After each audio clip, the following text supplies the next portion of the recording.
Colonel Victor Hammond slammed his fist on the table and pointed his finger directly at Staff Sergeant Emily Carter's face. "You sit down, Sergeant, right now, before I have you removed from this room."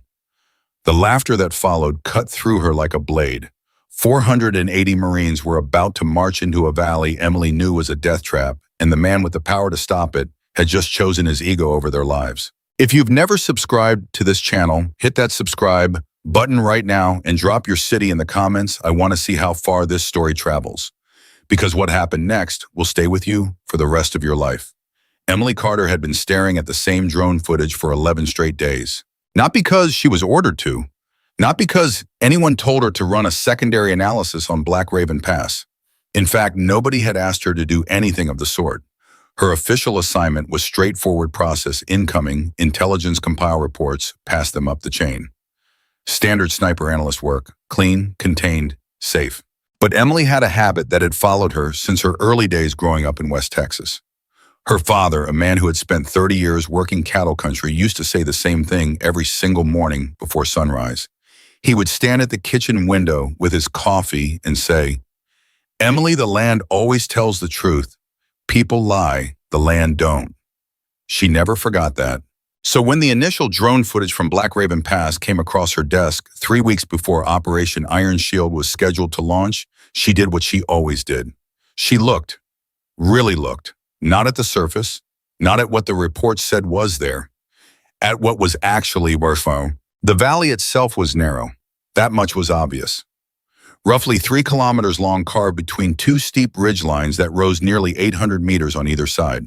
The kind of terrain that looked on a map like a perfectly reasonable passage. The kind of terrain that looked to anyone who had never walked it like nothing more than a convenient shortcut through difficult mountains. But Emily wasn't looking at the map. She was looking at the shadows. Specifically, she was looking at shadows that didn't move the way shadows should. On the eastern ridge, at approximately the 1,700-meter mark, there was a cluster of shadows along a rocky outcropping that changed shape between two different drone passes taken 48 hours apart. The change was subtle, maybe 3 feet of displacement, maybe less. In a normal analysis, a busy analyst working through a stack of footage would have marked it as wind interference, animal movement, or sensor drift and moved on.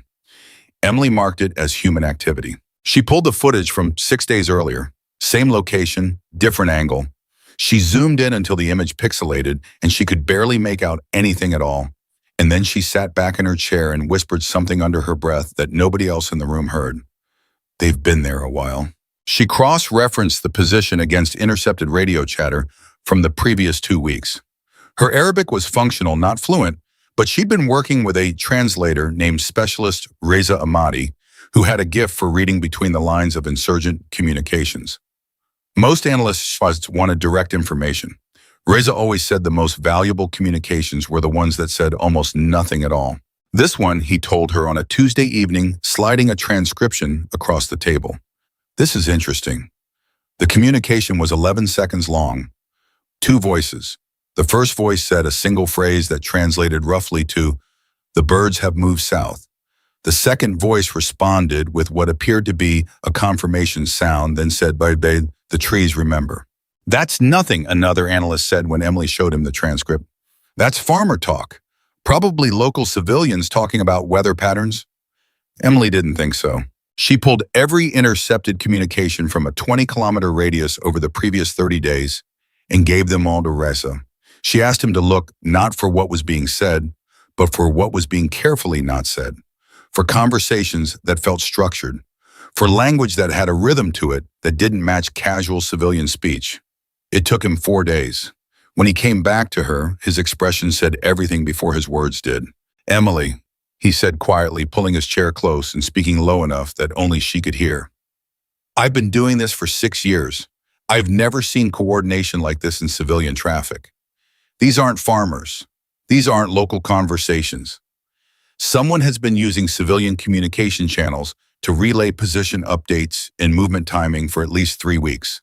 She felt the bottom drop out of her stomach. 3 weeks, she repeated. At minimum, the pattern starts breaking down when I go further back. But 3 weeks of consistent, disciplined communication. Someone is running a serious operation. Emily went back to the drone footage. She pulled every available pass over Black Raven Pass and the surrounding ridgelines. She built a timeline. She documented every anomaly, every shadow that moved when nothing should have been moving, every flicker of thermal data that appeared briefly on night passes and then vanished. Every instance of what could have been a vehicle track in loose rock that couldn't quite be explained by wind erosion alone. And then she did something that wasn't technically her job. She studied the terrain as a sniper, not as an analyst, not as a staff sergeant reviewing intelligence reports. As a woman who had spent years learning how to read ground from above to identify the exact positions where a trained fighter would choose to place a weapon system, to understand the geometry of a kill zone the way a chess player understands the geometry of a board. Black Raven Pass was not a valley, it was a trap. The machine gun positions were obvious once she knew what to look for. Eastern Ridge 3 positions spaced at intervals that would allow overlapping fields of fire across the entire floor of the valley.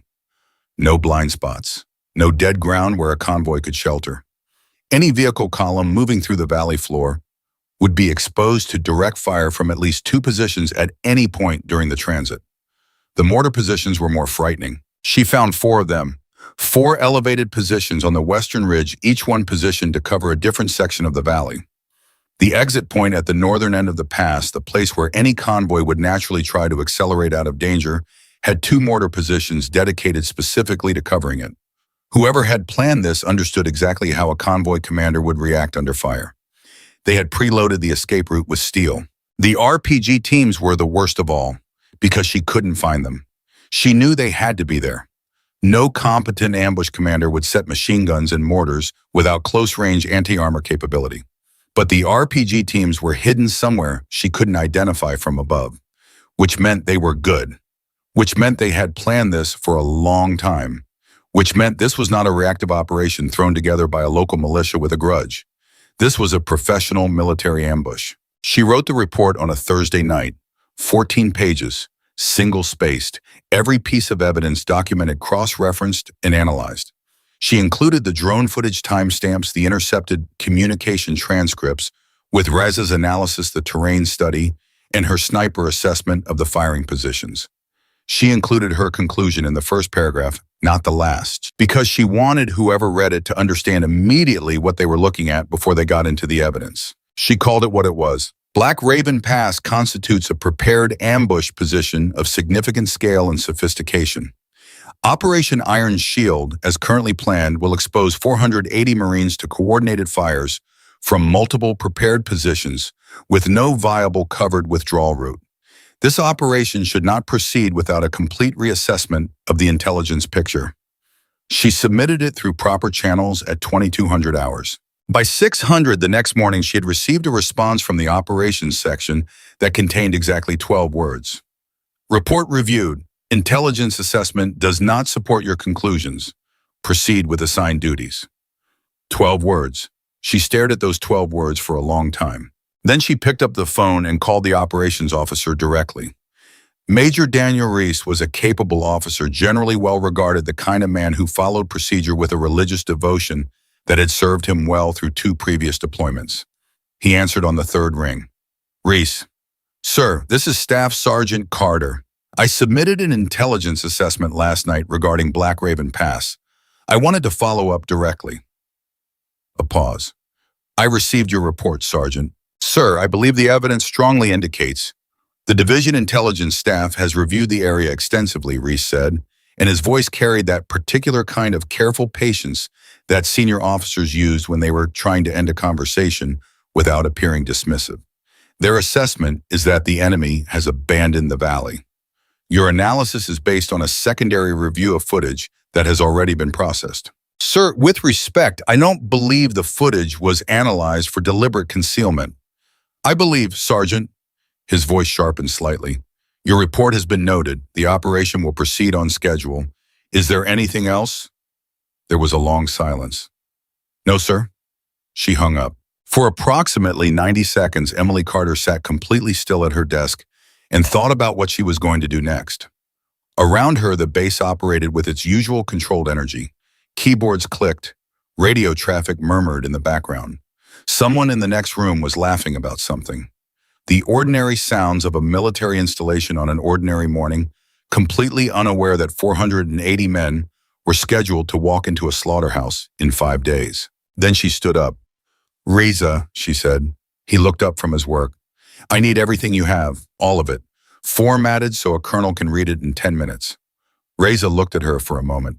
He understood what she was doing. "Emily, all of it," she said again. "Please." He nodded once and started pulling files. She requested a meeting with Colonel Victor Hammond the following morning. She did not request the meeting directly. She submitted the request through his executive officer, Captain Briggs, a young officer who seemed vaguely uncomfortable every time Emily spoke to him, in the way that some people are uncomfortable around individuals who move with too much certainty. Briggs told her the colonel was extremely busy, but would give her 10 minutes before the afternoon briefing. 10 minutes. She spent the entire night preparing for those 10 minutes. She organized everything into a single binder. Physical copies because Hammond was known to prefer paper over digital. She tabbed every major section.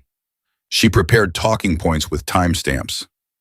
She ran through the briefing in her head until she could deliver the key conclusions in under 3 minutes, leaving 7 minutes for questions and discussion. She was ready. She walked into Hammond's office the next afternoon and found not the private meeting she had expected, but a room full of people.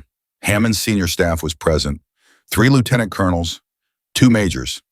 The division intelligence officer, a man named Lieutenant Colonel Faraday, who had spent the last 2 weeks confidently briefing everyone that Black Raven Pass was clear.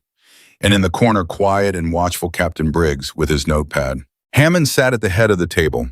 He was a large man, broad-shouldered, with the particular physical confidence of someone who had been the most decorated person in every room he'd entered for the past 20 years. He had ribbons for things that other men had only read about. He had a combat action ribbon and a Bronze Star with Valor and a photograph on his wall, shaking hands with 2 different secretaries of defense.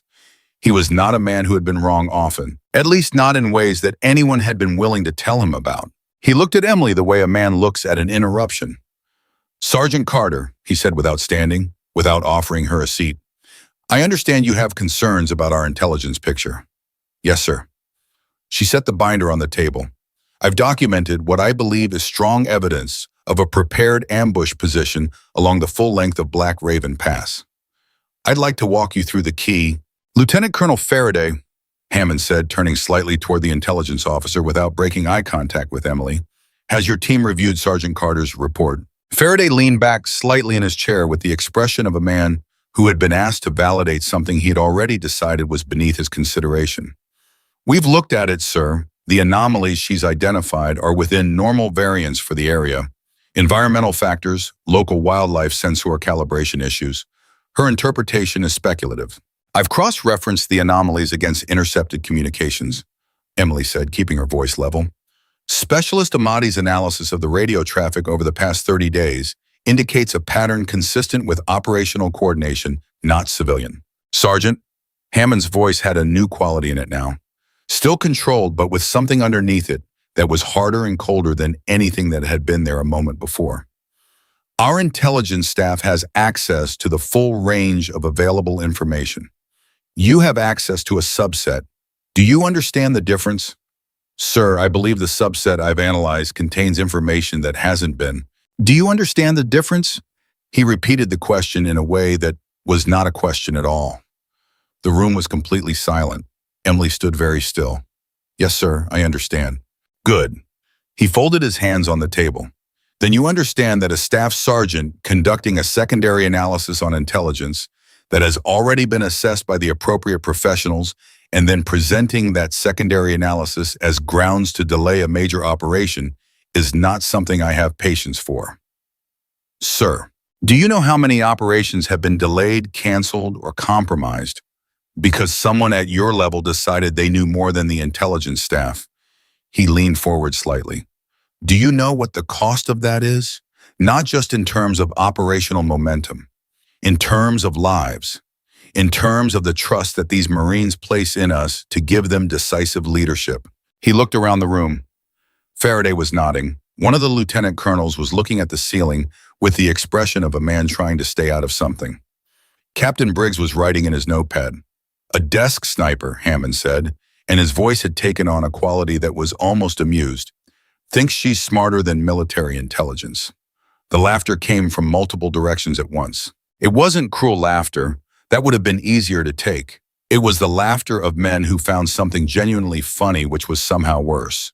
The laughter of people who had already decided that the source of the concern didn't warrant serious consideration, and who found it almost charming that she tried. Emily felt something happen in her chest that she couldn't quite describe.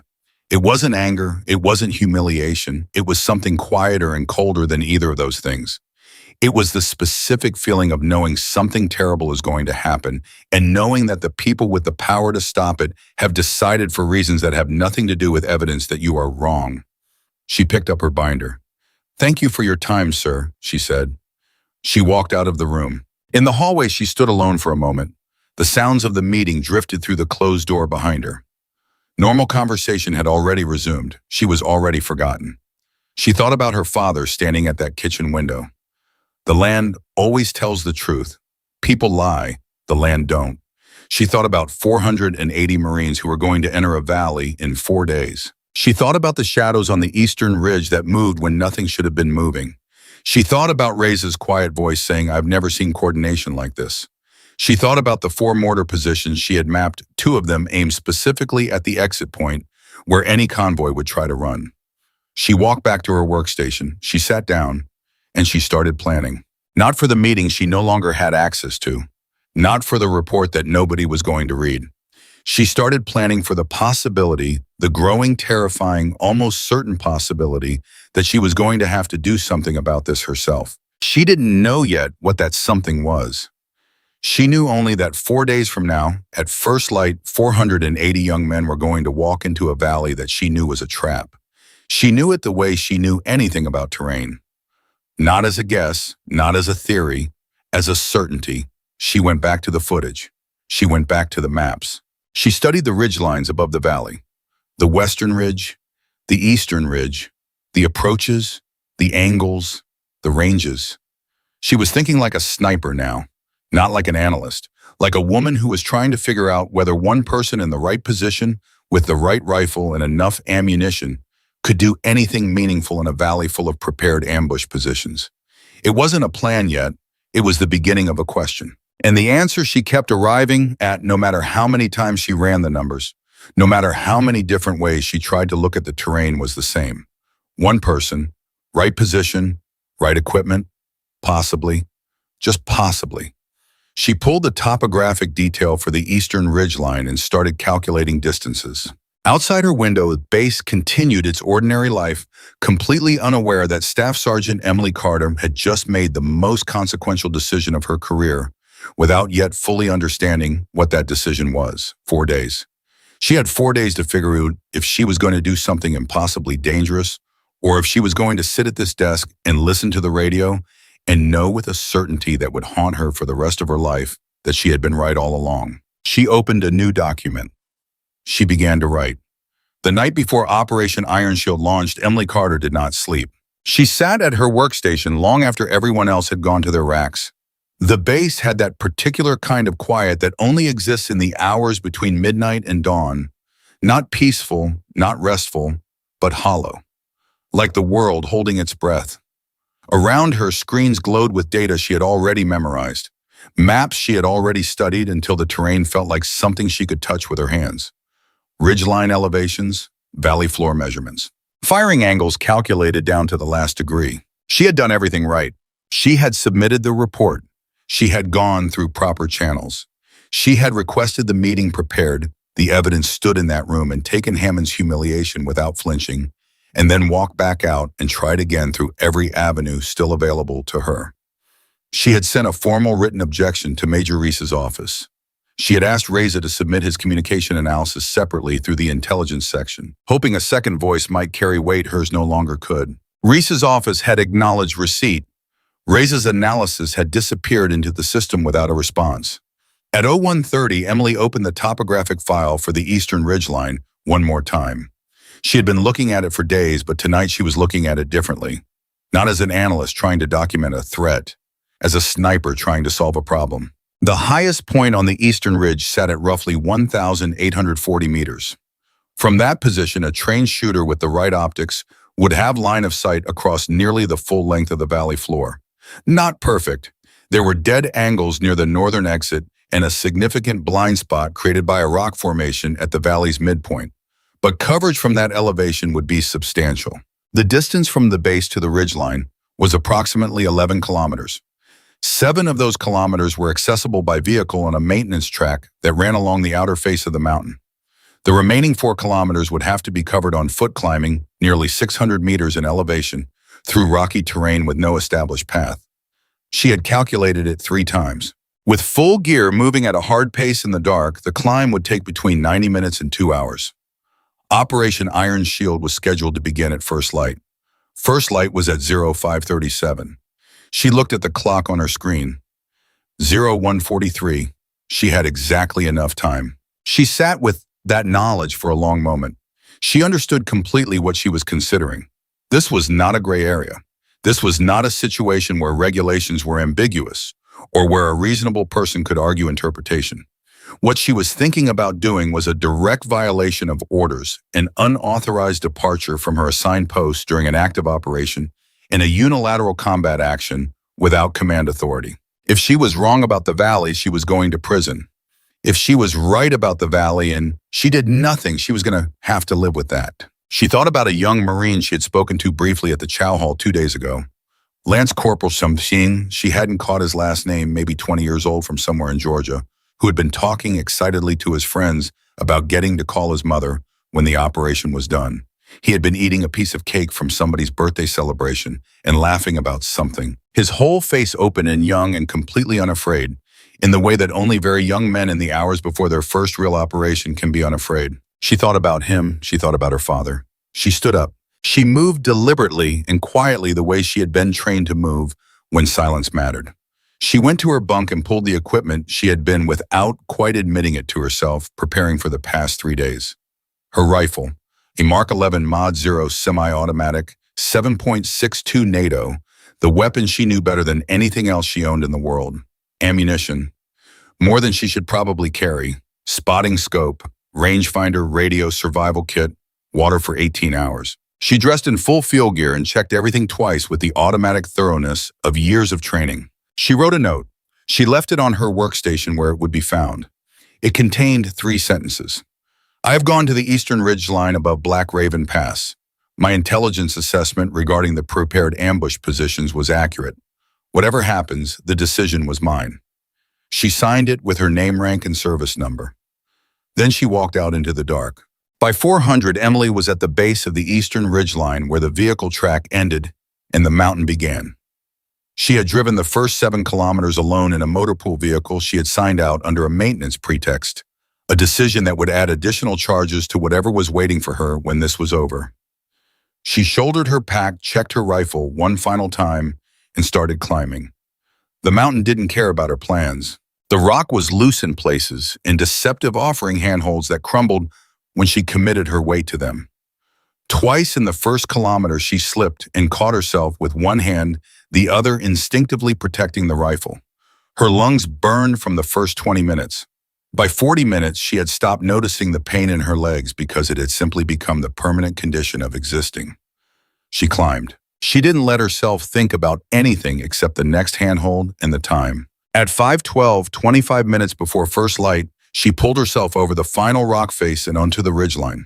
She was breathing so hard she had to wait 30 seconds before she could do anything useful. Then she moved to the edge, set up her position behind a natural rock formation that gave her cover and concealment, and looked through her scope at the valley below. What she saw stopped her breath entirely.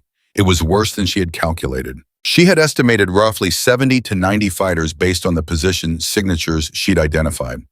The valley below held more than that, significantly more.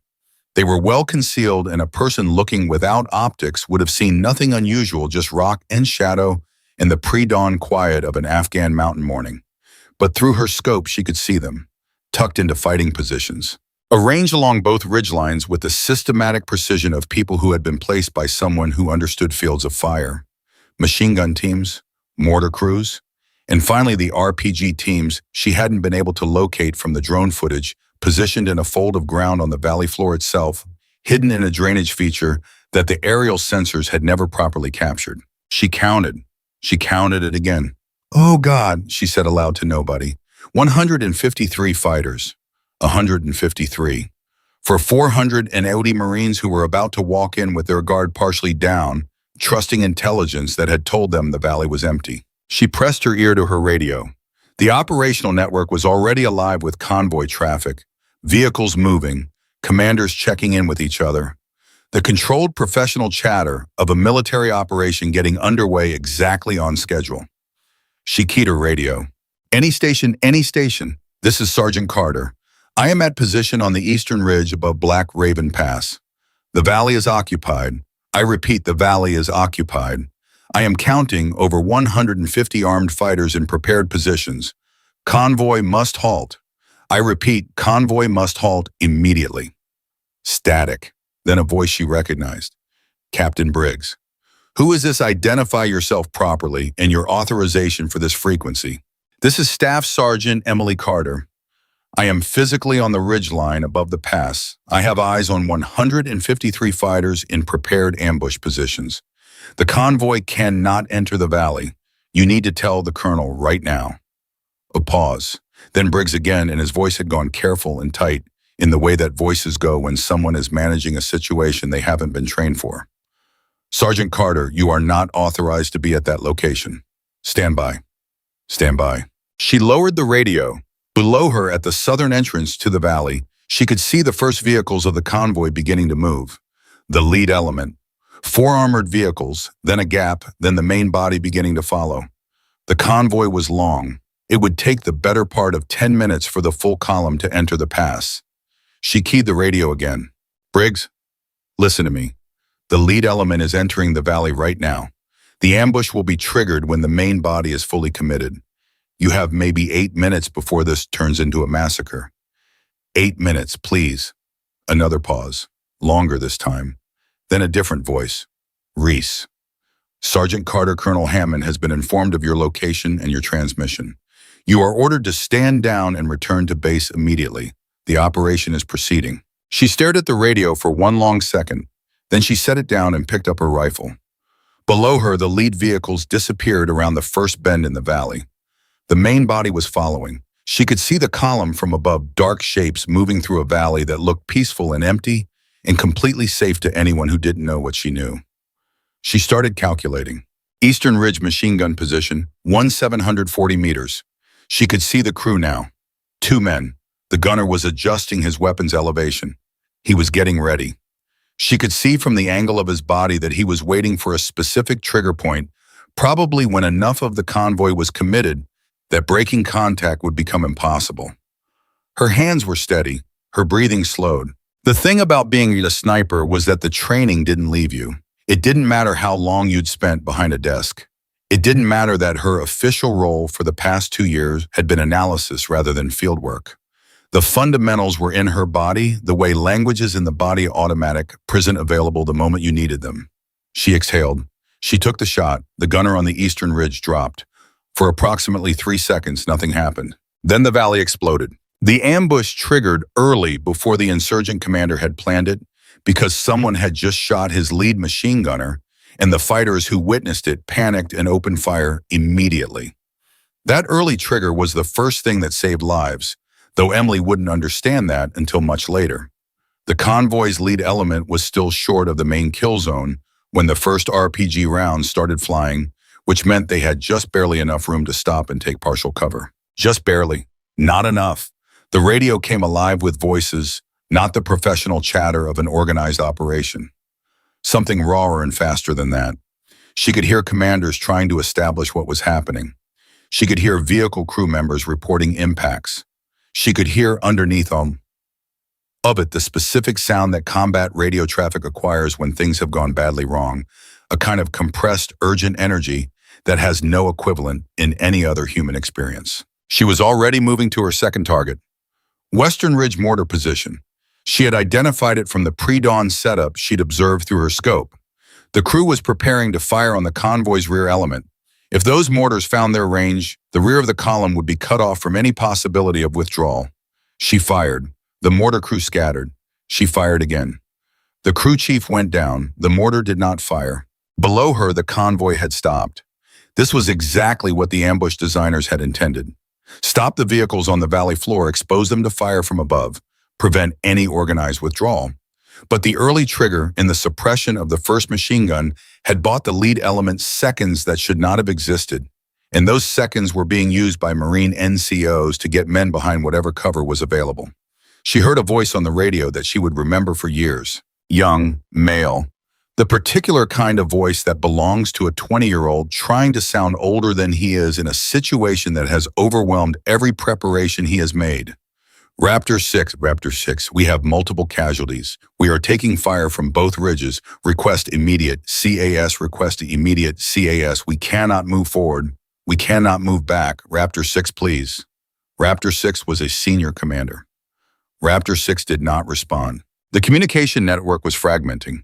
She could hear it happening in real time. The enemy jamming was targeting the primary tactical frequencies. Transmissions were breaking up. Commanders who should have been coordinating were losing contact with each other. The organized response that doctrine called for was becoming impossible before it had begun. She moved to Target 3, RPG team. She had finally located them from above. They had revealed their position in the first 30 seconds of the firefight by firing at a vehicle in the convoy's middle section. She traced the smoke trail back to its origin point, confirmed the position, and adjusted her firing solution. The range was longer than the first two shots. Just over 900 meters with a crosswind, she had to estimate from the flag-like behavior of smoke rising from a disabled vehicle in the valley below. She made the adjustment. She fired. The RPG team did not fire again. On the radio, she heard something change. Amid the chaos and the breaking transmissions and the desperate calls for support, she heard the voice of a Marine officer, she never learned his name, who had apparently been watching what was happening on the ridgeline above him and had drawn a conclusion. "There's a shooter on the eastern ridge," he said, his voice carrying a new quality. Not hope exactly, something more cautious than hope. "Someone is working the enemy positions from above. I don't know who it is, but they just took out the RPG team that was on our 6. A pause, then another voice, older, steadier. "Can you identify them?" "Negative, I can't see the position, but whatever they're doing, keep doing it. They just bought us 30 seconds.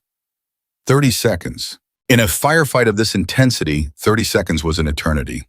Emily was already on her next target. She had been tracking the man on the western ridge for the past 4 minutes, who was moving between positions with a radio handset, coordinating, directing, repositioning his fighters in response to the early trigger and the mysterious shots that were disrupting his prepared firing lines. She didn't have a confirmed identification. She had a pattern of behavior that was consistent with command and control. In another context, that might not have been enough. In this context, with men dying below her and no other options, it was enough. She tracked him. She waited for him to be still for a moment that lasted less than 2 seconds. She fired. He went down. The effect was immediate and visible, even from her elevated position. The coordinated movement of fighters on the western ridge stopped. Not completely, not all at once, but the purposeful repositioning that had been happening ceased. Fighters who had been moving to secondary positions stopped moving. Several of them dropped back into their original fighting positions, as if uncertain what to do without direction. This was the first major shift in the engagement. Below in the valley, the Marines were beginning to push back.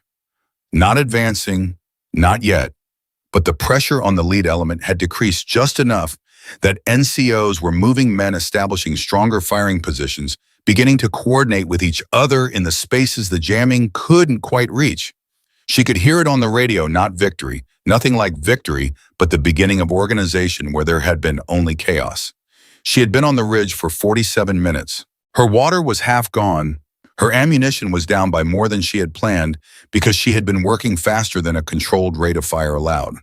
She was lying completely still behind a rock formation on an unsecured ridgeline in a combat zone alone, without authorization, without backup, without anyone who knew exactly where she was or what she was doing or whether she was still alive. And the valley below was still full of insurgents who she realized with a sudden cold clarity had probably figured out by now that there was a shooter on the eastern ridgeline. She heard movement, not from the valley, from behind her. She turned. 3 fighters were climbing the eastern ridge approximately 200 meters below her position. They were moving carefully, using cover clearly, looking for something. For her specifically. Someone below had either seen her muzzle flash or triangulated her position from the pattern of shots and had sent a team to eliminate the problem. She had perhaps 4 minutes before they reached her. She turned back to the valley. She had 4 minutes and she had Marines dying below her, and she had a decision to make about which problem to solve first. She picked up the radio. Any station receiving this is Carter on the Eastern Ridge. I have 3 enemy fighters climbing toward my position. I need about 4 more minutes. There are Marines below me who are still alive and I need 4 more minutes. Static. Then faintly through the jamming, Carter, this is Lieutenant Vasquez, Charlie Company. We can hear you. We cannot help you right now. We cannot help you. Do you understand? I understand, she said. Are you going to keep shooting? She looked back down at the valley. She looked at the fighters climbing toward her. She did the math that wasn't really math at all. Yes, she said. Keep your men moving north when you get the chance. The northern exit is going to open up. Be ready. She turned back to her rifle. She had 4 minutes. She used every one of them. 4 minutes. She had told Lieutenant Vasquez 4 minutes, and she had meant it as a promise, not an estimate. The 3 fighters climbing toward her position were moving carefully, using the terrain the way trained men use terrain, and she understood that if they reached her before the northern exit opened up, none of what she had done in the past hour would matter. The valley would close back around those Marines like a fist, and she would be dead on a ridgeline that nobody officially knew she was on. She didn't let herself think about that. She turned back to the valley and found her next target. The northern exit was still blocked. She had known from her original analysis that 2 mortar positions had been specifically dedicated to covering that escape route, and both of them were still operational. She had suppressed 1 crew in the first 20 minutes, but suppressed wasn't the same as eliminated, and she could see through her scope that the crew had recovered and was back in position. The second position had never been touched. Together, they created a wall of steel across the only viable road out of the valley, and as long as they were functional, Lieutenant Vasquez's Marines were going nowhere. She needed to take both of them out in the next 4 minutes. The first was at 820 meters. She adjusted her position slightly, feeling the rock press into her left elbow with a sharpness that she registered and immediately ignored. She controlled her breathing the way she had been controlling it for the past 90 minutes with the mechanical discipline of someone who had trained this exact skill until it was deeper than conscious thought. She found the crew chief. She fired, moved immediately to the second position. Longer. Over 1,000 meters, and her rangefinder was giving her a reading she didn't entirely trust because the morning heat was beginning to create thermal distortion along the valley floor. She made her best estimate. She compensated for the wind, which had shifted in the past 20 minutes from a left-to-right crosswind to something more variable and difficult to read. She found the gunner. She heard movement behind her again, closer now, maybe 150 meters. She fired. She worked the bolt and fired again before she could confirm the first shot's result because she didn't have time for confirmation. She only had time for the next action and the next. She picked up the radio. Vasquez, northern exit now. A pause that lasted exactly 2 seconds and felt like 2 years. Moving, Vasquez said. She rolled away from her firing position. The first fighter crested the ridgeline 30 meters to her left. She saw him before he saw her, which was the only advantage she had, and she used it completely. She was moving before he could react, putting distance between herself and her previous position, using the same rock formation that had sheltered her for the past hour, as cover in a different way, now not as a rest for her rifle, but as a barrier between herself and a man who was trying to kill her. He fired. The round snapped past her left shoulder with a sound like tearing fabric. She didn't stop moving. The terrain on the ridgeline was her ally now in a way it hadn't been during the climb. She had spent 90 minutes lying still on this ground, studying every rock and fold and shallow depression from her firing position. She knew this specific piece of earth better than the men climbing up it who were seeing it for the first time. She used that knowledge the way her father had used his knowledge of West Texas cattle land, not fighting the terrain moving with it. She put 200 meters between herself and the first fighter in less than 90 seconds of movement that she would never be able to fully reconstruct because she wasn't thinking, she was simply moving with every piece of training she had ever received, driving her body forward without conscious instruction. Then she stopped. She found cover She brought her rifle up. The first fighter was visible on the ridgeline scanning for her. The second fighter was 15 meters behind him. The third was still climbing below the ridgeline, not yet visible. She had a window that was going to close in approximately 10 seconds. She took the first fighter. She took the second fighter. She moved again before the third man could pinpoint her position from the shots. Below her, the radio crackled. Carter. Vasquez's voice, and there was something in it she hadn't heard before. Something that was almost but not quite disbelief. The northern exit is open. We are moving. I repeat, we are moving. How copy? She pressed her back against a boulder and let herself breathe for 3 seconds. Good copy, she said. Keep moving, don't stop. Who are you, he said. I need to know who you are. She almost didn't answer. She wasn't sure the answer mattered at that moment, and she wasn't sure she had the breath for a full explanation. But something in his voice asked the question in a way that deserved a real response, not as a tactical query, but as something more human than that. My name is Emily Carter, she said. I'm a sniper analyst. I'm the person who wrote the report. A silence on the radio that lasted long enough for her to wonder if the jamming had taken the frequency. Then Vasquez said very quietly, the report they didn't read. Yeah, she said, that one. She heard him say something to someone near him that she couldn't make out. Then his voice came back full strength. Carter, we are going to get out of this valley, and when we do, I am going to find you. Do you understand me?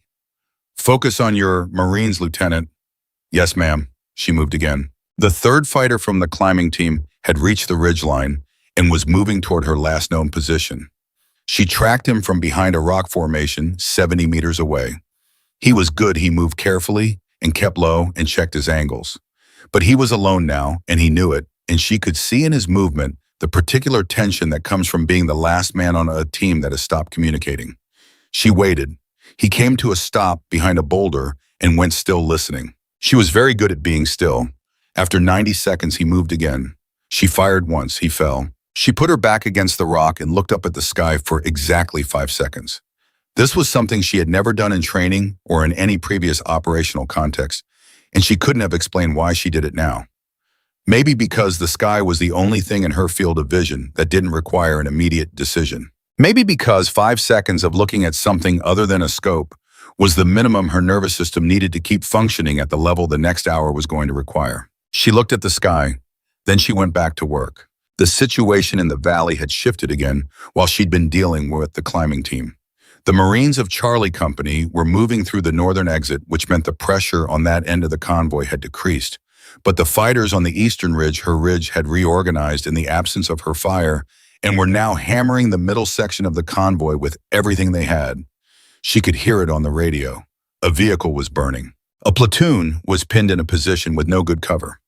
A corpsman was calling for help with a casualty who needed surgery, not field medicine. She found a new firing position and started working the eastern ridge from a different angle than she'd been using. This was the part of the fight that nobody would ever fully reconstruct from the drone footage, because the drone footage showed results, but not the calculation behind them.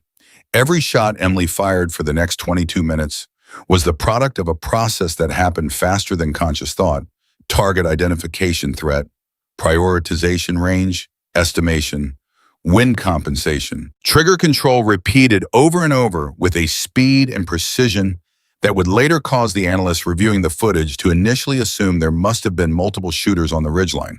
There was one. She was working on her 4th magazine when she heard Vasquez's voice again.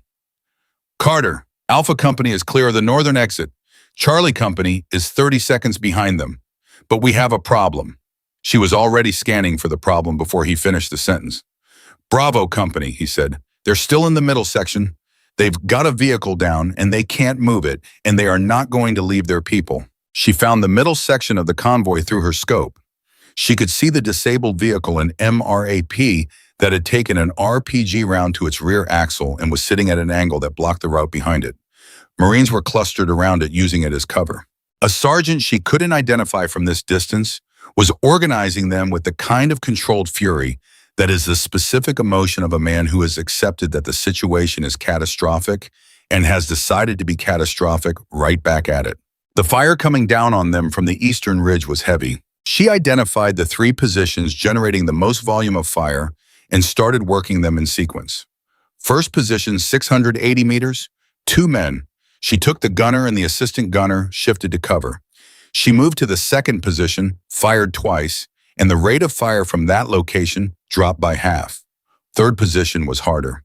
It was better protected by natural terrain than the others. And the crew was experienced enough to be keeping their heads down between bursts rather than staying exposed. She was working on the angle for the third position when her radio produced a sound she hadn't expected.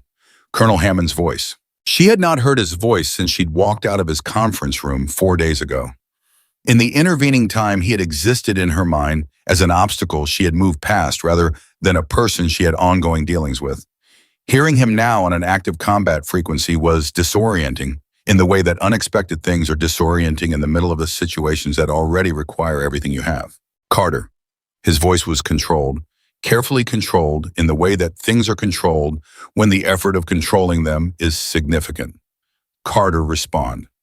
She didn't respond immediately. She was in the middle of working the third firing position. She fired. The rate of fire dropped. She keyed her radio. Go ahead. A pause. What is your situation? She almost laughed, not from humor, from the specific kind of exhaustion that comes from a reality that is too large and too strange to react to with anything proportionate. I'm on the Eastern Ridgeline, she said. I've been here for about 2 hours. I've suppressed most of the major firing positions. Bravo Company is still in the valley. They need the Eastern Ridge cleared so they can move. Another pause. Longer. How many rounds do you have left? She checked. Enough. Carter. His voice changed. Something shifted in it that she didn't have a word for. The air support is 12 minutes out. Jammers are still active in the valley. We can't coordinate approach routes until the jamming stops. The jamming source is on the Western Ridge, she said immediately. I identified it 40 minutes ago. I didn't have the angle to take it from my original position. I have the angle now. A silence that lasted 4 full seconds. The jamming source, Hammond said slowly, is what's keeping aircraft out of this valley. Yes, sir. You have a shot on it.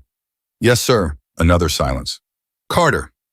His voice was different now in a way she couldn't categorize and didn't have time to analyze. Take the shot. She was already moving to the angle she needed. The jamming equipment was positioned behind a low rock wall on the western ridge at approximately 1,100 meters, the longest shot she'd attempted all morning. She needed to destroy not a person, but a piece of machinery which required a different kind of precision. She needed to hit a specific component within a system she was identifying visually through a scope at extreme range. She set up the shot with the careful deliberateness of someone who understood that rushing this particular moment would cost more time than taking it correctly the first time. Wind, elevation, distance, temperature affecting ballistic coefficient, the thermal distortion that was now significant in the morning heat. She made every adjustment she could make and accepted that the ones she couldn't make precisely were simply variables she was going to have to account for in volume. She fired. Fired again. The jamming signal didn't drop. She could tell because the radio traffic hadn't changed. She adjusted 2 minutes of angle to the left and fired again. The radio exploded with traffic. Not the broken, frustrated traffic of a jammed network trying to push through interference. Clean traffic. Multiple stations suddenly able to hear each other, suddenly able to coordinate, suddenly able to do everything they had been trying to do for the past 2 hours with half the information they needed. She heard an air controller's voice cut through everything else with the professional clarity of someone who had been waiting for exactly this moment. All aircraft. This is Blackjack Control. Jamming is down. I repeat, jamming is down. We have comms. We have eyes beginning approach coordination. Stand by for fire missions. The valley below her began to change. The pressure on Bravo Company's position decreased almost immediately as insurgent fighters began reacting to the sound of inbound aircraft, a sound that changes the mathematics of every engagement it enters. She watched through her scope as the coordinated pressure from the Eastern Ridge shifted from offensive to defensive, as fighters who had been focused on the convoy below them began looking upward instead. Bravo Company's sergeant saw the opening. She didn't hear him give the order, but she saw it happen. The Marines around the disabled vehicle began moving organized and fast, leaving the MRAP behind, and pushing north with the specific urgency of people who understand that the window they've been given is not going to stay open.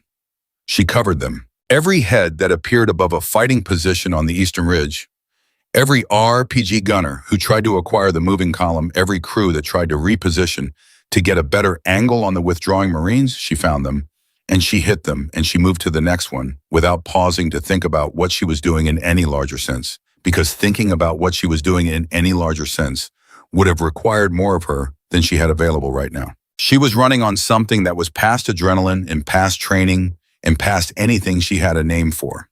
She was running on the specific fuel that is available only in the moments when the distance between what you are doing and what will happen if you stop doing it is measured in other people's lives.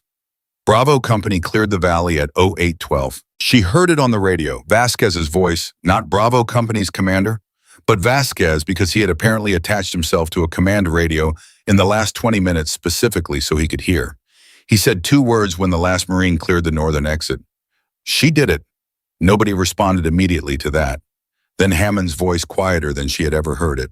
All elements confirmed status. The responses came in one by one. Alpha Company up. Charlie Company up. Bravo Company up.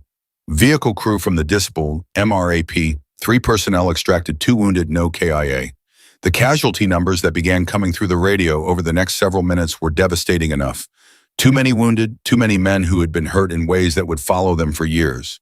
But the number that mattered most, the number that no one who had planned this operation had any right to expect, given what the valley had been, was the number of dead. 11 Marines killed in Black Raven Pass. 11 was not a number anyone would ever say was acceptable, and every one of those 11 names would be carried by the people who loved them for the rest of their lives. But 11 was not 480. 11 was not the massacre that the valley had been designed to produce. She sat down on the ridgeline with her back against the rock and her rifle across her knees, and she let herself be still for the first time in 2.5 hours. Her hands were steady, which surprised her slightly. She had expected them to shake when it was over. They didn't. They were simply present and quiet the way hands are when they have done everything they were asked to do and the asking has stopped. She looked down at the valley. The aircraft were in it now, doing in minutes what she had been attempting alone for hours. The insurgent positions were being systematically eliminated with a precision and finality that made her single rifle overwatch feel in retrospect very small and very human. It had been enough. She picked up the radio one final time. Blackjack Control, this is Sergeant Carter on the Eastern Ridgeline. All friendly elements are clear. I am the only personnel on this ridge. Recommend you verify before any ordnance delivery on my position. A brief pause. Carter, this is Blackjack. Copy your position. You are marked as friendly. Do you need extraction? She thought about that. She thought about what was waiting for her at the base, the military police, the court-martial that Hammond had almost certainly already set in motion before the jamming went down, the formal charges that would be built from the unauthorized vehicle, use the unauthorized departure from post, the unauthorized combat action, all of it documented with the thoroughness that military bureaucracy applies to everything, regardless of outcome. She thought about the note she had left on her workstation. Whatever happens, the decision was mine. Negative on extraction, she said. I'll walk down. She stood up. She shouldered her pack. She began the long walk back down the mountain toward whatever was waiting for her at the bottom, with the sun fully up now and the valley behind her, and 469 Marines alive who should, by every calculation of the people who planned this operation, have been dead. She didn't feel like a hero. She felt like someone who had done the only thing that was possible to do and who now had to face the consequences of having done it, and who was tired in a way that went all the way down to somewhere beneath bone. Her father's voice came to her on the walk down, as it often did in the moments after something large had happened. The land always tells the truth. People lie. The land don't. She kept walking. She reached the base at 0947. The walk down had taken her 1 hour and 38 minutes, longer than the climb up, which surprised her because going down should have been easier.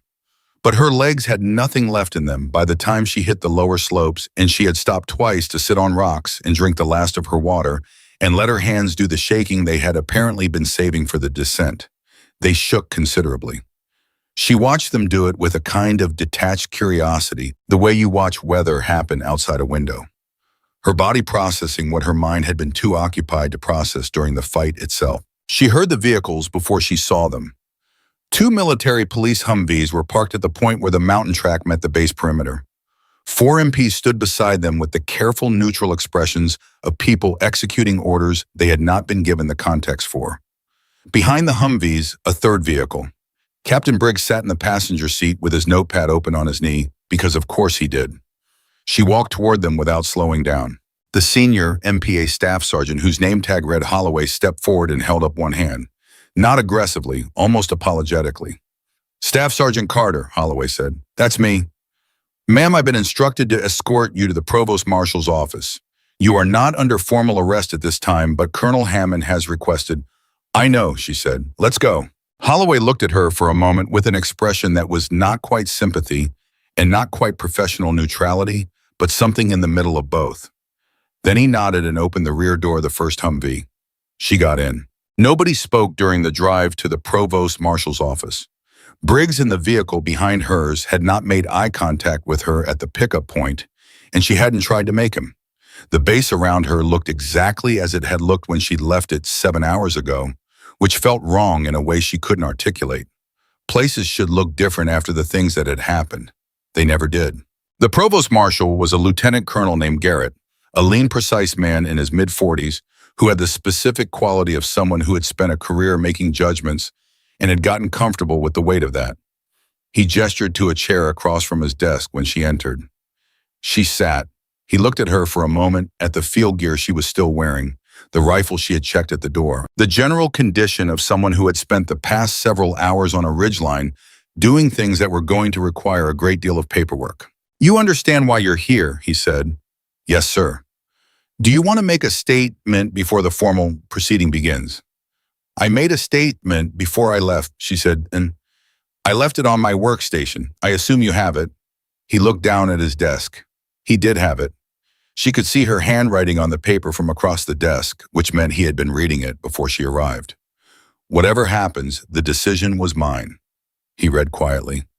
"Yes, sir, that's accurate." He set the paper down. He folded his hands.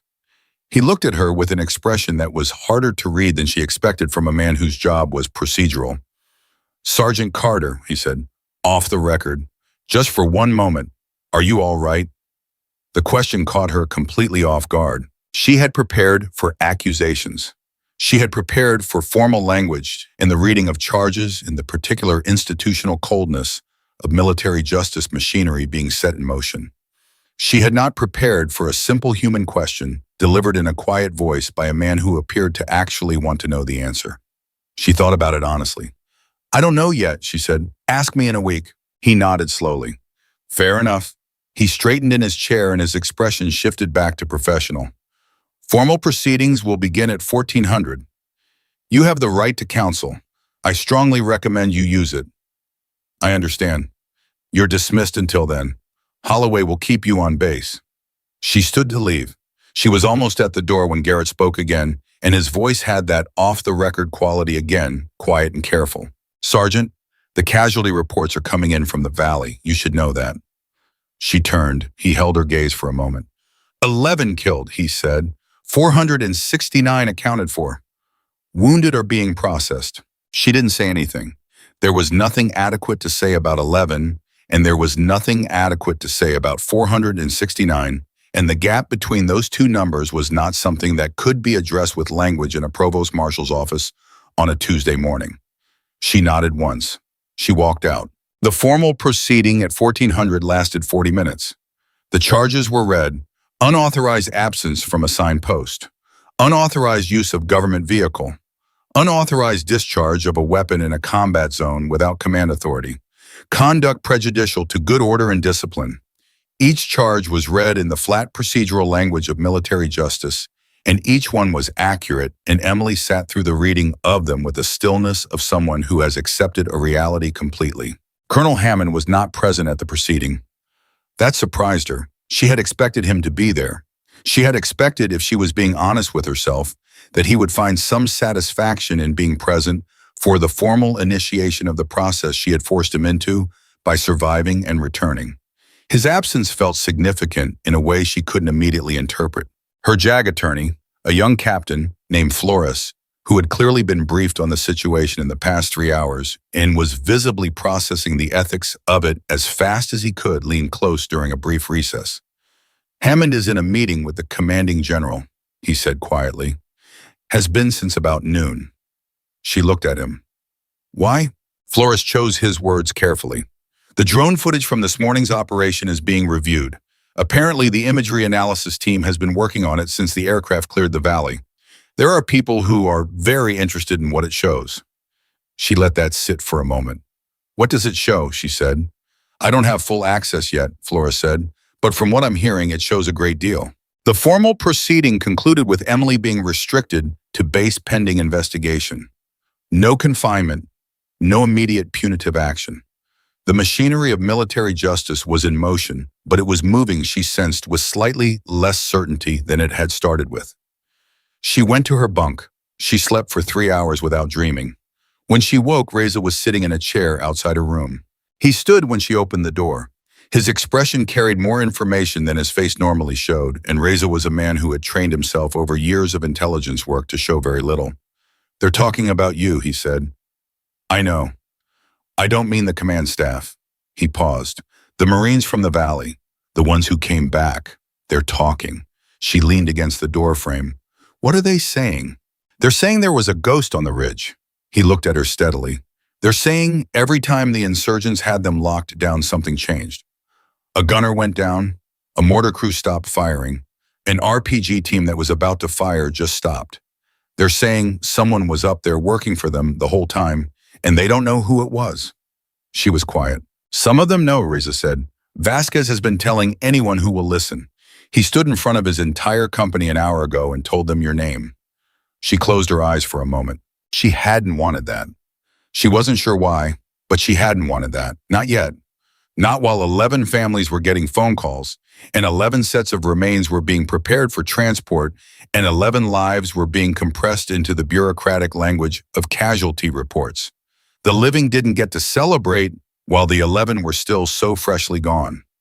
"Reza," she said, "my report, the original analysis. Does anyone still have a complete copy?" He reached into his jacket and produced a USB drive. "I made copies," he said simply, "before I submitted my analysis. I made copies, and I kept them somewhere safe because—" He paused. "Because I've been doing this long enough to know that paper has a way of disappearing when it's inconvenient." She took the drive. "Thank you," she said. He nodded. He started to leave, then turned back. "Emily, the imagery analysis team, they found something in the footage that goes beyond your positions on the ridge." She waited. "They've been looking at the pre-operation drone passes, the ones that were used to clear the valley for the intelligence assessment." He chose his next words with the precision of a man who understood exactly what they meant. "There are anomalies in those passes that should have been flagged. Anomalies that match exactly what you documented in your report. Which means the question isn't just why your warnings were ignored." He held her gaze. "The question is why those anomalies weren't caught in the original assessment." The implications settled over her like cold water. The intelligence failure wasn't just negligence. Someone had missed something that was in retrospect clearly visible. And in the military, the distance between catastrophic negligence and something more deliberate was a very significant distance indeed. "Who's running the imagery analysis?" she said. "A team from division, not Faraday's people." He paused. "Faraday has been in Hammond's meeting with the commanding general since 1300. She looked at the USB drive in her hand. The world had shifted in the past 12 hours in ways that were still resolving themselves into a shape she could understand. She had gone into this morning prepared to accept the consequences of being wrong about the valley, knowing she wasn't wrong. Now the valley had proven her right in the most brutal possible way, and the consequences were no longer running in one direction. They were running in every direction. At 1800, Captain Flores appeared at her door with an expression that had changed significantly from the careful uncertainty of the afternoon. "The commanding general wants to see you," he said. She looked at him. Now. Major General Patricia Walsh was not what Emily had expected, though she would have been hard-pressed to say exactly what she had expected. Walsh was in her late 50s, compact and precise, in the way that some people are precise, not stiff, but economical, as if she had learned over decades to apply exactly the right amount of everything to every situation and no more. She was sitting behind a desk that was conspicuously clear of paperwork, which Emily had learned over years of service meant that either nothing was happening or everything was happening, and it had all been moved somewhere else. Hammond was not in the room. Faraday was not in the room. There were two other officers Emily didn't recognize, and a civilian in a jacket who might have been anything from a OD analyst to someone from an agency that didn't put its name on jackets. Walsh looked at her for a long moment without speaking. It was not an uncomfortable silence. It was the silence of someone who was making a considered assessment and was going to take the time the assessment required. "Sit down, Sergeant Carter," she said. Emily sat. "I've spent the past 6 hours reviewing 3 things," Walsh said. "The drone footage from this morning's operation, the pre-operation intelligence assessments for Black Raven Pass, and your report." She paused. "All 14 pages of it." Emily said nothing. "I want to ask you one question before we go any further," Walsh said, "and I want you to answer it honestly without concern for what the answer means for your current situation. Can you do that?" "Yes, ma'am." "When you went up that ridge this morning," Walsh said, "what did you believe you were going to accomplish?" Emily considered the question. It deserved the honest answer Walsh had asked for. "I believed I could suppress enough of the key firing positions to change the outcome in the valley," she said. "I didn't know if I could do it. I thought there was a reasonable chance that I couldn't and that I would die up there. But I believed that doing something with a chance of failure was better than doing nothing with a guarantee of catastrophe." Walsh nodded slowly. She looked at one of the unidentified officers briefly, then back at Emily. "The imagery analysis team," she said, "has identified at least 11 firing positions on the ridgelines above Black Raven Pass that show evidence of extended preparation. Weeks, not days. The same positions that you documented in your report." She paused. "They have also identified what appears to be deliberate mischaracterization in the pre-operation intelligence assessment. Specifically, 2 of the most significant anomalies that you flagged were present in the original drone footage and were marked as environmental interference in the official analysis." The room was very quiet. "That determination," Walsh continued, "is preliminary. It will be investigated thoroughly. But I want you to understand the nature of what we are looking at because it has direct bearing on your situation." Emily kept her face neutral. "Colonel Hammond," Walsh said, "has this afternoon submitted a formal request for early retirement." She delivered this information without inflection. "Lieutenant Colonel Faraday has been relieved of his intelligence duties pending the outcome of the investigation." The silence in the room had a different quality now.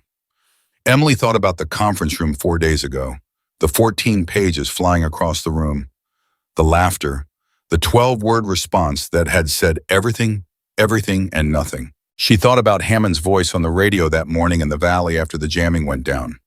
"Take the shot." 2 words that had cost him something to say, and that she suspected he had known, in the moment he said them, would cost him a great deal more. "Ma'am," she said carefully, "the 11 Marines who were killed this morning." Walsh looked at her directly. "Their families," Emily said. "Whatever comes out of the investigation, whatever happens to Hammond, to Faraday, to me, those 11 families are going to want to know why their sons went into a valley that someone knew was prepared." "Yes," Walsh said, "they are. I need to know that question is going to be answered completely. Not for me, for them." Walsh held her gaze for a long moment. "That," she said, "is exactly why this conversation is happening in this room with these people and not in the provost marshal's office." Something shifted in the air. The civilian in the jacket made a note. Walsh leaned forward slightly. "Sergeant Carter, the charges filed against you this afternoon have been suspended pending the outcome of the investigation into the intelligence failure. This does not mean you are cleared. It means the situation requires a complete and honest accounting before any individual consequences are determined. Do you understand the distinction?" "Yes, ma'am." "Good." Walsh sat back. "I also want you to understand something else. The drone footage from this morning documents actions on that ridgeline that will be studied in training programs for a very long time. I don't say that to diminish the gravity of the violations you committed. I say it because I believe in giving people accurate information about where they stand." She paused. "You stood somewhere very unusual this morning, Sergeant Carter." Emily didn't respond to that. She wasn't sure it required a response. "One more question," Walsh said. Vasquez tells me you identified yourself to him on the radio this morning as, and I'm quoting him directly, the person who wrote the report. Yes, ma'am. Why did you tell him that? Emily thought about it. Because he asked who I was, she said, and that was the most accurate answer I had. For the first time since Emily had entered the room, something moved in Walsh's expression. Not quite a smile, something quieter than that. Something that might have been under different circumstances and in a different kind of room, a form of recognition between two people who understood what it cost to be the person who wrote the report and kept writing it anyway. Dismissed, Sergeant, Walsh said. Don't go far. Emily stood. She moved toward the door. Carter. She stopped. Walsh's voice was quieter now, not commanding, almost conversational. The note you left on your workstation this morning. Whatever happens, the decision was mine. She paused. I've been doing this for 31 years. I've read a great many statements from people in difficult situations. That is one of the most honest sentences I've encountered. Emily stood in the doorway for a moment. It was accurate, ma'am, she said. That's all. She walked out into the evening air. The base was different now than it had been this morning. Not visually, it looked the same buildings, the same vehicles, the same controlled activities of a military installation at end of day. But the atmosphere had changed in the way that atmospheres change after large things happen. There was a weight to it, a seriousness that hadn't been there in the ordinary morning hours before the convoy left. At the edge of the motor pool, she saw Vasquez. He was standing with a group of Marines she didn't recognize, still in his field gear, still carrying the particular physical exhaustion of someone who had spent hours in a situation that demanded everything from him. He saw her at the same moment she saw him. He said something to the Marines around him. They turned and looked at her. Then one by one, without anyone giving an order, without any ceremony or formality or protocol, they came to attention. All of them. Vasquez last. She stopped walking. She stood there in the evening light of that base in Afghanistan, facing a group of Marines who had been in a valley that morning, where they were not supposed to survive, and she didn't know what to do with what they were giving her, because it wasn't something that had a regulation attached to it or a proper military response. So she did the only thing she could think of. She came to attention, and she held it until they stood down. The investigation took 4 months. Emily knew it would take time. She had accepted that from the moment she walked off that mountain. Military investigations of this scale involving command decisions, intelligence, failures, combat casualties, and unauthorized individual action did not move quickly, and they were not supposed to. The machinery of accountability, when it finally engaged, was deliberately slow, because the things it was examining were too consequential to rush. She spent those 4 months in a state that she would later describe to exactly one person, Reza, over coffee on a night when the base had gone quiet, as living inside a hell breath. Everything was suspended. The charges against her were suspended. Her duties were modified to administrative work that kept her busy without giving her access to operational information. She was on base, she was present, she was functioning. But she was waiting in the way that people wait when the thing coming toward them is large enough that they cannot see around it to what's on the other side. The surviving Marines from Black Raven Pass were not waiting. They were talking. It started with Vasquez, who had apparently decided in the valley that morning that silence was not something he was willing to practice regarding what had happened on that ridgeline. He gave a full account to the investigation team. He gave the same account in almost identical language to his company commander, his battalion commander, and eventually to the congressional liaison who arrived at the base in October as part of the preliminary inquiry that had been quietly initiated in Washington. He was precise, consistent, and completely unambiguous about what he had seen and heard. Other Marines followed. The corpsman who had been able to reach 2 critically wounded men because an RPG team that should have cut off his route was suddenly no longer firing. The vehicle crew from the disabled MRAP, who had heard Emily's voice on the radio and understood in that moment that someone was up there working the problem. The platoon sergeant from Bravo Company, a 20-year veteran named Kowalski, who gave the investigation team a 40-minute account that he apparently delivered without notes and without hesitation. Because as he told the investigators, he had been going over it in his head every day since it happened, and he knew exactly what he wanted to say. I've been in 3 deployments, Kowalski told them. I've been in firefights where I thought it was over. I've never been in a situation where I felt the fight change the way it changed in that valley. Something shifted. You could feel it. One minute we were dying, and the next minute something was systematically taking apart every position that was killing us. That doesn't happen by accident. That doesn't happen without someone making very deliberate decisions very fast under conditions that would have broken most people I know. The investigation team asked him if he knew who was responsible. Vasquez told me her name before we were even out of the valley, Kowalski said. Staff Sergeant Emily Carter, the analyst who wrote the report. He paused. The report nobody read. That phrase, the report nobody read, began appearing in the investigation documents with a frequency that told its own story. 11 families had lawyers by October. The lawyers were asking questions that the military justice system was going to have to answer, and the questions all circled back to the same point. The intelligence was there. The warning was there. The report existed, dated, signed, submitted through proper channels, and then dismissed in a conference room where the dismissal was witnessed by multiple officers who were now being interviewed under oath. Lieutenant Colonel Faraday's interview took 3 days. Emily never saw the transcript. She heard enough secondhand through Flores, who was still her attorney and who was careful about what he shared, to understand that Faraday's account of how he had processed her report and why he had characterized it as he did was not holding up well against the physical evidence of what the drone footage showed. Faraday had looked at the same footage she had looked at. He had reached opposite conclusions. The investigation was now asking whether those opposite conclusions were the product of genuine analytical disagreement or something more troubling, and Faraday's answers to that question were apparently not satisfying the people asking it. Hammond's retirement request had been approved on the condition that it not be processed until the investigation concluded.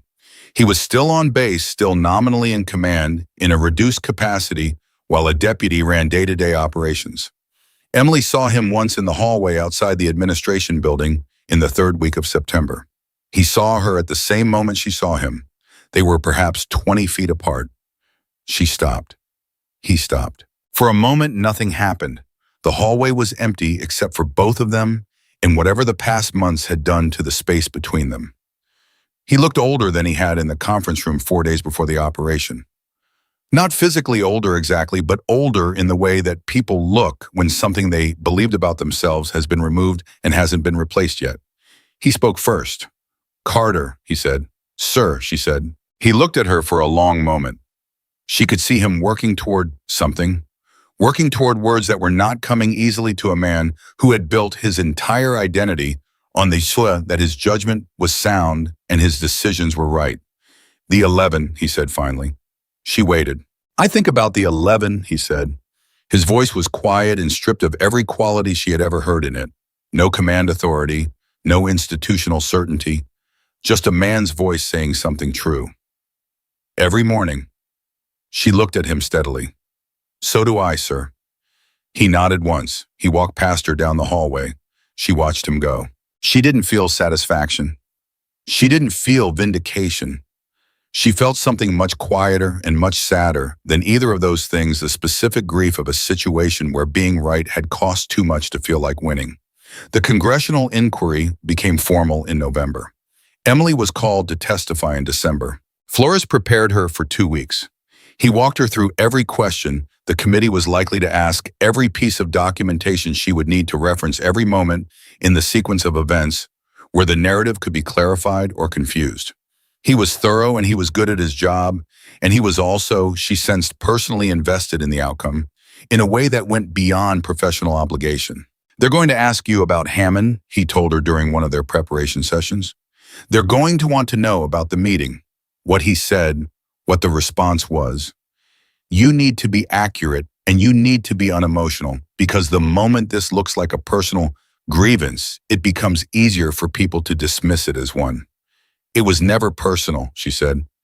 "I know that. You know that. Make sure they know that." "How?" Flores considered this. "Tell them what you told General Walsh, that the most accurate answer you had was the one you gave." She flew to Washington on a Tuesday in December.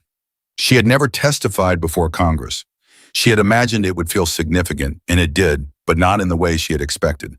It felt less like a moment of reckoning and more like a very long, very formal version of the same conversation she had been trying to have since the day she submitted her 14-page report. The same evidence, the same sequence of events, the same conclusions. But now in a room with cameras and senators and the particular weight of institutional attention that hadn't been available to her in a conference room in Afghanistan. She delivered her testimony in 2 hours and 40 minutes. She was accurate and she was unemotional, and she referenced the documentation with the precision of someone who had spent weeks living inside the details of it. She answered every question directly. When a senator asked her why she had disobeyed direct orders to stand down, she gave him the same answer she had given General Walsh. Because I believed those Marines were going to die unless someone did something. I was the only someone available who understood the specific problem well enough to address it. I accept the consequences of that decision. I would make the same decision again. The senator looked at her for a moment. You would make the same decision again, he repeated. Yes, sir. Even knowing what it cost you. She thought about it honestly, the way Walsh had asked her to be honest, the way she tried to be honest about things that deserved honesty. The cost to me is not the relevant calculation, she said. The relevant calculation is 469 Marines who came home. If you're asking me whether I would trade my career for 469 lives, yes, without hesitation. Every time. The room was quiet for a moment. Then it wasn't. The formal investigation concluded in February. The report was 112 pages, and Emily read every one of them alone on the evening it was released. It was thorough in a way that military investigations sometimes were and sometimes weren't, and this one was because the people who wrote it understood that the 11 families were going to read it too, and that those families deserved the complete truth. The conclusions were precise and unsparing. The intelligence assessment for Operation Iron Shield had been conducted inadequately. Critical anomalies in the pre-operation drone footage had been mischaracterized in the official analysis. Staff Sergeant Carter's report had been dismissed through a process that prioritized institutional hierarchy over analytical rigor. The command decision to proceed with the operation despite a formal written objection, without a comprehensive review of that objection's evidentiary basis, represented a failure of leadership at multiple levels. Lieutenant Colonel Faraday's mischaracterization of the drone footage anomalies was found to be the result of analytical negligence rather than deliberate falsification, a distinction that mattered legally and perhaps did not matter at all to the 11 families. His security clearance was revoked. His career in military intelligence was over. Colonel Hammond's retirement was approved with a reduction in rank. He would retire as a lieutenant colonel. The reduction was not a court-martial. It was not prison. It was the institutional equivalent of a verdict delivered quietly without ceremony in the language of paperwork, the kind of consequence that the military sometimes chose when the truth was damning enough without requiring further public destruction of the man it condemned. Emily's charges were formally withdrawn. All of them. Flores called her when the report was released. He sounded like a man who had been holding tension in his chest for 4 months and had just been permitted to release it. It's done, he said. The charges are gone completely. No record, no notation, nothing. She sat with that for a moment. The families, she said, the 11 families, do they have what they need from the report? A pause. They have the truth, Flores said carefully. Whether that's what they need, I don't know. I don't think anyone can know that. No, she said. I suppose not. She thanked him. She hung up. She sat alone for a long time. The twist that came in March was not one anyone had anticipated, including Emily. General Walsh called her personally. Not through an adjutant, not through a formal communication. She called the number Flores had provided during the investigation, and Emily answered on the second ring to hear Walsh's voice without preamble or ceremony. Sergeant Carter, I have a proposition for you. Emily waited. There is a program, Walsh said, that has been in development for 18 months. An advanced sniper development and intelligence integration curriculum. The idea is to close the gap between tactical intelligence analysis and field application. To build analysts who can think like operators and operators who can think like analysts. A pause. We've been trying to figure out who should run the initial cohort. Who should be the model for what this program is meant to produce? Emily was very still. I would like you to consider it, Walsh said, not as a consolation, not as a way of making this situation tidier, as an assignment that I believe you are more qualified for than anyone currently in this military. She thought about the 14-page report. She thought about 12 words. She thought about climbing a mountain in the dark with a rifle and a decision she hadn't quite finished making yet. Can I ask you something general? She said. Go ahead. Why now? Why not 6 months ago or a year from now? Walsh considered the question for a moment. Because 6 months ago, the investigation wasn't complete. And a year from now, the people who need to learn what you know will have spent another year not learning it. She paused. The gap between what analysts know and what fighters can use costs lives. You know that better than anyone. Emily thought about the young Marine from Georgia, the one with the birthday cake. She had learned in the months since the operation that he had made it out of the valley. He was at Walter Reed now, recovering from a leg wound that would change how he walked for the rest of his life, but had not taken the leg itself. She had written him a letter in November. He had written back in January a handwritten note on plain paper that said 3 sentences. I heard it was you on the ridge. I don't know how to say thank you for that. I'm going to walk again, so I think that's probably enough. She had folded that note and put it in the same place she kept the important things. Yes, she told Walsh, I'll do it. The assignment was announced in April. The military community responded to it in the way military communities respond to things that don't fit existing categories, with a combination of skepticism, curiosity, and the grudging respect that competence eventually generates in even the most resistant institutional cultures. The nickname had been spreading through that community for months by then. Ghost Raven. She didn't know exactly where it had started. Vasquez claimed credit but admitted he might have heard it from someone else first. It had moved through the Marine units that had been in the valley, then outward, through the networks that connect military people to each other across bases and deployments, and the particular fraternity of people who have been in situations that most of the world will never understand. She didn't love the nickname. It felt larger than she was. It felt like something that belonged to a story rather than a person. And she was a person, not a story. She had bad days and cold coffee and arguments with the administrative system, and nights when she woke at 300 and lay in the dark thinking about the 11 and about the things she could have done differently and about whether differently would have meant better or just different. But she understood why the nickname existed. She understood what it gave people a way to hold on to something that had happened in a valley in Afghanistan, something that most of the people who had been there still didn't have the language for. If Ghost Raven was the language they needed, then Ghost Raven was what it was. The first cohort of the program began in June. 12 students, 8 men, 4 women. A mix of intelligence analysts and field operators deliberately selected for the cognitive dissonance of pairing people who thought differently about the same problems.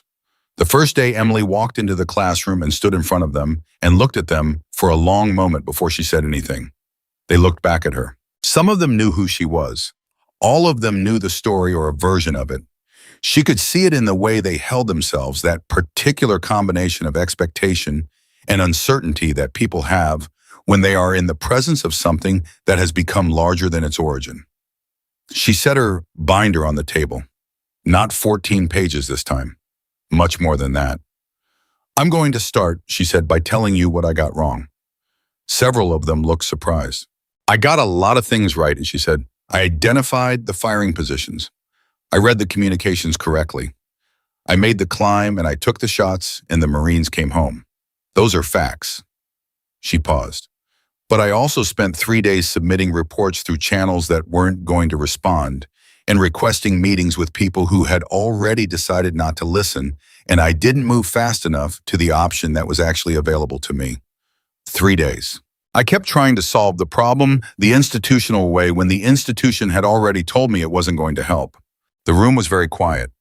The lesson there, she said, is not that you should ignore the institution. The lesson is that you need to know clearly and without comfort what the institution can and cannot do in the time available. And when the institution cannot do what needs to be done, you need to have already thought through what comes next. She opened the binder. So that's what we're going to do, she said. We're going to think through what comes next. Every scenario, every terrain, every gap between what the analysis says and what the situation requires. She looked around the room. Because the gap is where people die. And I am done losing people to a gap that preparation could have closed. The reunion ceremony was held in August, 14 months after Black Raven Pass.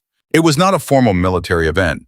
Vasquez had organized it, which meant it was simultaneously more chaotic and more genuine than anything the institutional military would have produced. It was held at a base in California in the evening, in the open air, and the people who came to it were the ones who had been in the valley and the families of the ones who hadn't come back. And it was exactly the kind of gathering that doesn't have a regulation attached to it because it exists in the space between official memory and human memory. Emily almost didn't go. She debated it for 2 weeks. It felt presumptuous somehow to show up at a gathering of people who had suffered in that valley and accept whatever they wanted to give her. She was not one of them. She had been on the ridge, not on the valley floor. She had not been trapped.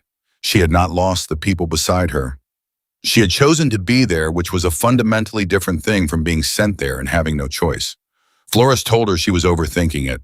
Reza told her that not going would be its own kind of statement and not the one she intended. Vasquez called her directly, which settled it. "You are coming," he said, not as a question. "I did not spend 6 months organizing this thing so you could sit in your office being humble. You are coming, and that is the end of it." She went. She stood at the edge of the gathering for the first hour talking to people individually. A corpsman who had been in the valley and who cried within 30 seconds of meeting her and apologized for crying, and she told him not to. A lieutenant who had been the voice she'd heard on the radio early in the fight, the one who said someone is working the enemy positions from above. He was quieter than she'd expected. Thoughtful, and he said something to her that she kept. "I've thought about it that morning a lot," he said. "I keep thinking about the moment when the pressure changed, when I felt the fight shift, and I realized that's what good leadership feels like. You don't always see it. You don't always know who's doing it.